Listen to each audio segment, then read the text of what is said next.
ভারতীয় জনতা পার্টির ৪৪তম প্রতিষ্ঠা দিবস পালন করা হয় পশ্চিম ত্রিপুরা লোকসভা নির্বাচনী কার্যালয়ে।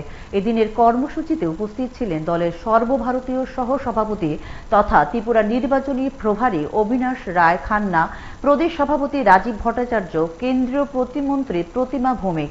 দলীয় পতাকা উত্তোলনের মধ্য দিয়ে কর্মসূচির সূচনা হয়। ভাষণ রাখতে গিয়ে নেতা নেত্রী দলের পুরনো ইতিহাস আলোচনায় তুলে ধরেন।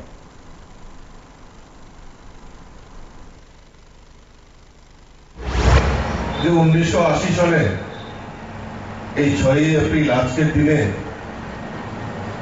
আমাদের প্রয়াত প্রধানমন্ত্রী অটল বিহারী বাজপেয়ীজির হাত ধরে ভারতীয় জনতা পার্টির রচনা হয়েছিল। আজকে আমরা এই প্রতিষ্ঠা দিবস আমরা উদযাপন করছি সারা ভারতবর্ষের ব্যাপী,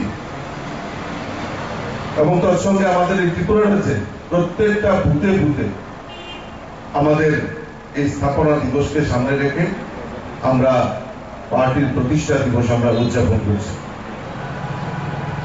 দলের যে দল বর্তমানে দুনিয়ার সবচেয়ে বড় দল এবং যে দল গৌরবের সঙ্গে গত 10 বছর ভারতবর্ষের প্রত্যেকটা নাগরিকের আশা আকাঙ্ক্ষাকে সম্মান জানিয়ে